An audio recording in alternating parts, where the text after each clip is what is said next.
Alternate twisted chain stitch. Twisted chain stitch நம்ம நேரமே படிச்சிருக்கோம்.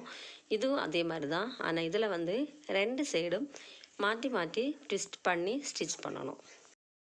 ஸ்டார்ட் பண்ணதுக்கப்புறமா கொஞ்சம் கீழே வந்து அப்படியே சரித்து அந்த லைனில் எடுத்ததுக்கப்புறமா இந்த நூலை வந்து இந்த ஊசியோட மேல் பாகம் வழி அப்படியே கீழே ட்விஸ்ட் பண்ணி எடுக்கணும். அப்புறமா இனி இதே மாதிரி மேல் சைடு அதே மாதிரி தான். கொஞ்சம் மேல் பாகம் வந்ததுக்கப்புறம் இந்த லைனில் சரித்து எடுத்ததுக்கப்புறமா இந்த நூலை மேல் பாகம் வழி கீழே அப்படியே ட்விஸ்ட் பண்ணி எடுத்து ஸ்டிச் பண்ணணும். இப்படியே மாற்றி மாற்றி ட்விஸ்ட் பண்ணி ஸ்டிச் பண்ணிகிட்டே போகணும்.